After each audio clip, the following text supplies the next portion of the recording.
नमस्कार दोस्तों आज की इस वीडियो में हम संधि के बारे में चर्चा करेंगे। संधि देखेंगे कि संधि किसे कहते हैं। वैसे यहाँ पर कुछ मैं आपको बता दूं संधि पढ़ाने से पहले कि हिंदी व्याकरण के 4 स्तंभ हैं जो निम्न है: संधि, समास, उपसर्ग और प्रत्यय।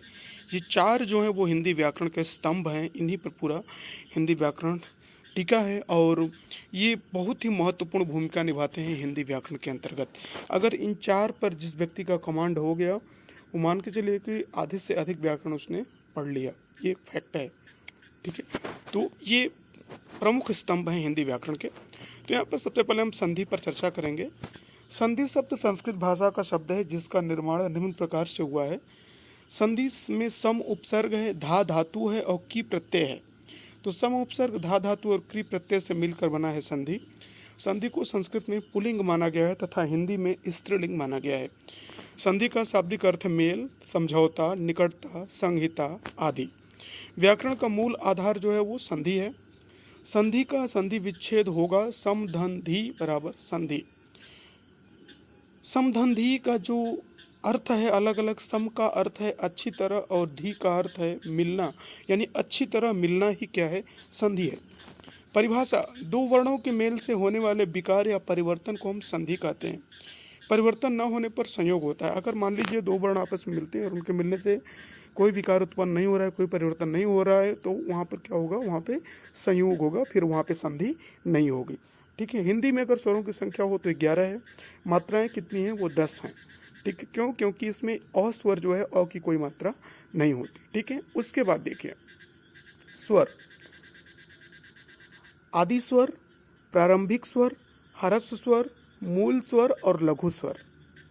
तो आदि स्वर, प्रारंभिक स्वर, ह्रस्व स्वर, मूल स्वर, लघु स्वर वो हैं अ, ई, उ और री। ये 4 हैं। इन्हीं को हम आदि स्वर भी कहते हैं, इन्हीं को मूल स्वर भी कहते हैं, इन्हीं को लघु स्वर भी कहते हैं और इन्हीं को प्रारंभिक स्वर भी कहते हैं। ठीक है। संधि स्वर के अंतर्गत जो आएंगे वो आ, उ, बड़ी ई, ए, ऐ, ओ, औ। ये 7 जो है संधि स्वर के अंतर्गत आते हैं। संयुक्त स्वर के अंतर्गत ए, ऐ, ओ, औ, ये 4 संयुक्त स्वर के अंतर्गत आते हैं। दीर्घ स्वर में आ, बड़ा ई और बड़ा उ, ये दीर्घ में आते हैं। गुण स्वर में जो आते हैं ए और ओ, और वृद्धि स्वर में ऐ और औ आते हैं। ठीक है। उसके बाद देखिए अगला है संधि में ध्यान देने योग्य बातें। अब कुछ बातें हैं जो हमें संधि करते समय ध्यान देना चाहिए। देखिए, संधि हमेशा तत्सम शब्दों में होती है, तद्भव शब्दों में नहीं होती है। ठीक है। वर्णों के अत्यधिक निकटता होने पर ही संधि होती है। और संधि कब होती है? जब वर्ण अत्यधिक निकट होते हैं तभी। जैसे नर प्लस इंद्र बराबर नरेंद्र। अब नर का अ हो गया और इंद्र का ई, यानी अ और ई मिलकर के ए बन गए, तो यहाँ पर संधि हो गई नरेंद्र। ठीक है। उसके बाद हवन सामग्री। देखिए, हवन सामग्री में यहाँ पर कोई संधि नहीं है, यहाँ पर संयोग होगा। ठीक है, क्या होगा? संयोग होगा, यहाँ पर संधि नहीं होगी। संधि में प्रायः 2 खंड होते हैं, जैसे पहला खंड और दूसरा खंड।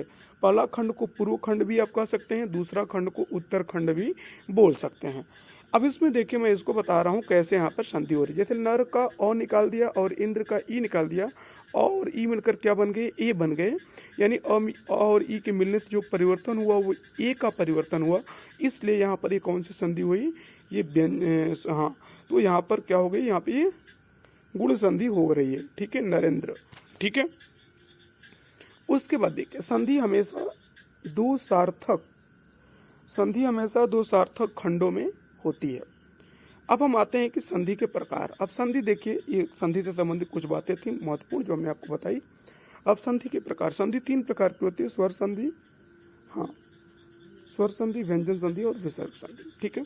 तो आज की इस वीडियो में हम लोग व्यंजन संधि के बारे में चर्चा करेंगे, क्योंकि स्वर संधि तो हम लोग पढ़ते ही रहते हैं अक्सर ना, लेकिन व्यंजन संधि और विसर्ग संधि ये काफ़ी कठिन है, तो इसी के बारे में आज हम यहाँ पर पढ़ेंगे। अगली वीडियो में आपको स्वर संधि भी देंगे। ठीक है। तो यहाँ पे व्यंजन संधि की पहले परिभाषा देख लेते हैं। देखिए, तो व्यंजन के साथ स्वर या व्यंजन का मेल होने पर जो विकार उत्पन्न होता है उसे व्यंजन संधि कहते हैं। जैसे जगत प्लस ईस बराबर जगदीश। अब यहाँ पे त के साथ जब कोई स्वर या व्यंजन मिलेगा तो त का जो क्या होगा? त अपने ही वर्ग के तीसरे वर्ण में त, थ हो द, त वर्ग का जो तीसरा वर्ण है वो द है, तो द में परिवर्तित हो गया, ठीक है, जिसके कारण यहाँ पर क्या होगी, व्यंजन संधि हो गई। अब इसमें देखिए पहला नियम है पहले तीसरे का नियम। पहला नियम है कि पहले तीसरे का नियम, यानी पहला वर्ण तीसरे वर्ण में कब परिवर्तित होता है। यदि क च ट त प के बाद, यदि क च ट त प के बाद किसी वर्ग का तीसरा या चौथा वर्ण अथवा कोई स्वर आए तो वहां उसके स्थान पर उसी वर्ग का तीसरा वर्ण हो जाता है। ये आपका नियम है, ठीक है। यदि हाँ, यदि क च ट त प के बाद किसी वर्ग का तीसरा या चौथा वर्ण अथवा कोई स्वर आए तो वहां उसके स्थान पर उसी वर्ग का तीसरा वर्ण हो जाता है। अब उदाहरण देखिए यहाँ पर, जैसे, ठीक है, दिक् प्लस दर्शन। अब यहाँ पे क है और क के बाद क्या बोल रहा है कि क च ट त प के बाद किसी वर्ग का तीसरा या चौथा वर्ण। अब द जो है वो त वर्ग का तीसरा वर्ण है, ठीक है, तो द क्या है, त वर्ग का तीसरा वर्ण है। अब क के बाद जब किसी वर्ग का तीसरा चौथा वर्ण आएगा तो वो जो वर्ण हो गया, यानी जो क है ये किस में परिवर्तित हो जाएगा, ये अपने वर्ग के तीसरे वर्ण में, यानी तीसरा वर्ण क वर्ग का तीसरा वर्ण है ग, तो यहाँ पे क्या हो जाएगा, दिग दर्शन, ये ग हो जाएगा, दिग दर्शन, ठीक है। नेक्स्ट देखिए अच प्लस अंत। अब यहाँ पर भी वही है कि च है, यहाँ पर च स्वर से मिल रहा है, ठीक है ना। कोई स्वर आए, कोई भी स्वर अगर क च ट त प इनमें से कोई भी व्यंजन किसी स्वर के साथ मिलता है तो किस में परिवर्तित होगा, वो अपने ही वर्ग के तीसरे वर्ण में परिवर्तित हो जाएगा। जैसे च वर्ग का जो तीसरा वर्ण है वो ज है, तो च की जगह पे यहाँ पे ज हो जाएगा। जब इनको हम जोड़ेंगे तो शब्द बनेगा अजंत, ठीक है। अगला है सट धन दर्शन। अब यहाँ पर भी देखिए वही चीज है, ट है यहाँ पर ना, ट है, ट के साथ त वर्ग का ये तीसरा वर्ण है, तो जब किसी वर्ग का तीसरा या चौथा वर्ण मिलेगा तो वहाँ क्या होगा, वो जो ट है ये अपने ही वर्ग के तीसरे वर्ण में, ट वर्ग का जो तीसरा वर्ण है वो क्या हो जाएगा, ड है, तो यहाँ हो जाएगा षड दर्शन, ठीक है। उसी तरीके से देखिए जगदीश, ठीक है, उसी तरीके से अज प्लस आदि, आजादी, ठीक है यहाँ पर। तो इस तरीके से ये पहले और तीसरे का नियम है। इसमें देखिए मूल है दोस्तों, मैं आपको बता दूं, इसमें सबसे बड़ी बात यह है कि आपको इसमें नियम इसका याद रखना है, व्यंजन संधि का। जब तक आप नियम याद रखेंगे तभी कुछ कर पाएंगे। नियम आपको अच्छे से याद होना चाहिए पूरी तरीके से। मैं प्रयास करूंगा कि इसका कोई शॉर्टकट भी आपको दूं, ठीक है। अभी मैं यहाँ पर विस्तार से आपको पढ़ा रहा हूँ, ठीक है। उसके बाद देखिए अगला है, दूसरा है पहले पांचवें का नियम।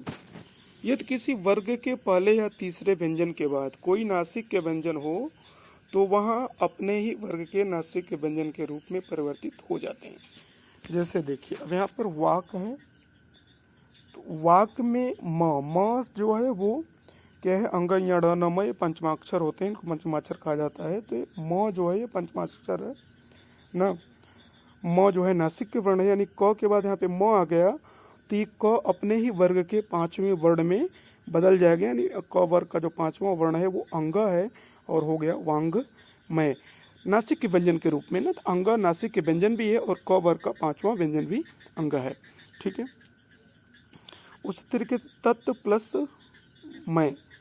अब त जो है वो किस में बदलेगा, तन्मय, त वर्ग का त थ द ध न, त वर्ग का जो पांचवा व्यंजन है वो न है, तो न में बदल जाएगा। उसके बाद देखिए अगला है जगत धन नाथ, जगन्नाथ। अब यहाँ पर देखिए त है और त वर्ग, त के साथ क्या बोल रहा है कि जब कोई भी पहले या तीसरे व्यंजन के बाद कोई नासिक के व्यंजन हो तो वहाँ अपने ही वर्ग के नासिक व्यंजन के रूप में परिवर्तन हो जाते हैं। यहाँ पे न जो है वो नासिक के वर्ण है, ठीक है।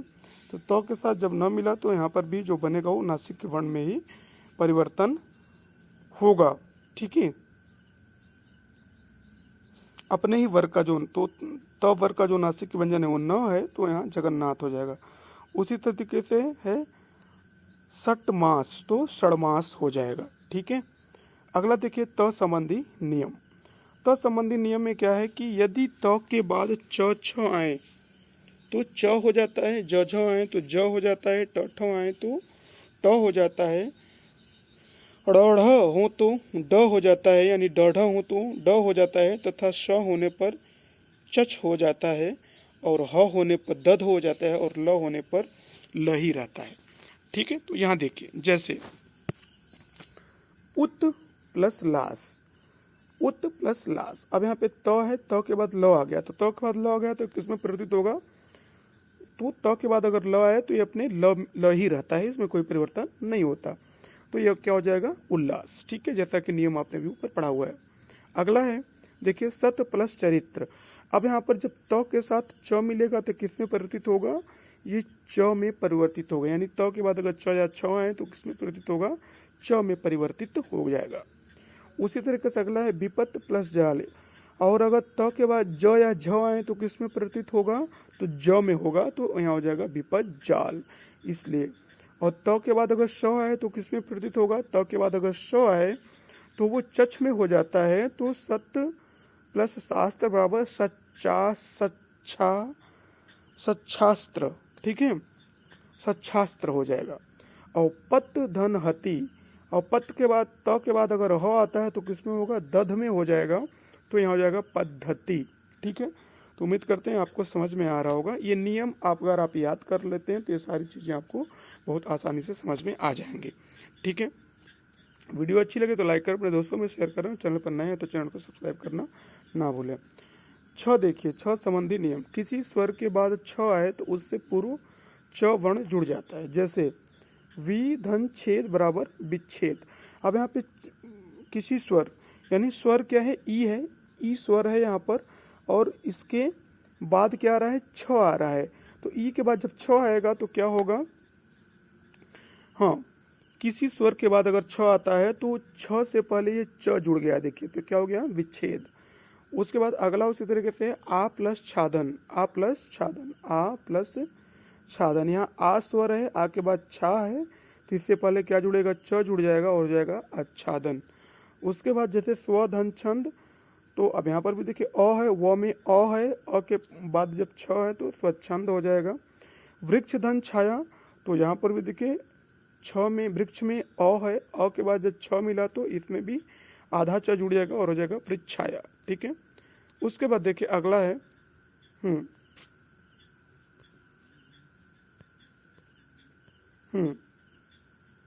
अगला है म संबंधी नियम। देखिए म संबंधी नियम, यदि म के बाद किसी भी वर्ग या व्यंजन, किसी वर्ग का व्यंजन या यर लव सख सह आए तो अनुस्वार के रूप में उसी वर्ग का नासिक वर्ण बन जाता है। इसमें वर्ण विच्छेद करते समय सम उपसर्ग जरूर रहता है।